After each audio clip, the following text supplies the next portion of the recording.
মহানগরীতে পুলিশের বড় সড় অভিযান, উদ্ধার 1089 বোতল বিদেশি মদ, গ্রেপ্তার এক। জলপাইগুড়ি জেলার ময়নাগুড়ি নতুন বাজার এলাকায় বেআইনি মদের কারবারের বিরুদ্ধে বড় সড় সাফল্য পেল পুলিশ।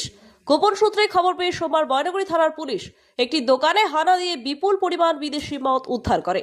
পুলিশ সূত্রে জানা গিয়েছে মোট 1089 বোতল মদ বাজেয়াপ্ত করা হয়েছে এবং এই ঘটনায় একজনকে গ্রেপ্তার করা হয়েছে।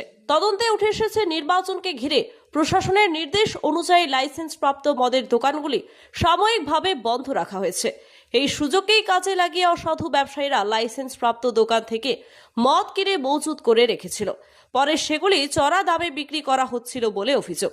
পুলিশ জানিয়েছে ঘটনায় জড়িত আরও কারো সন্ধান মিলছে কিনা তা খতিয়ে দেখা হচ্ছে। পাশাপাশি নির্বাচনকে সামনে রেখে যাতে কোথাও বেআইনি মদের কারবার না হয় সে বিষয়ে কড়া নজরদারি চালানো হচ্ছে।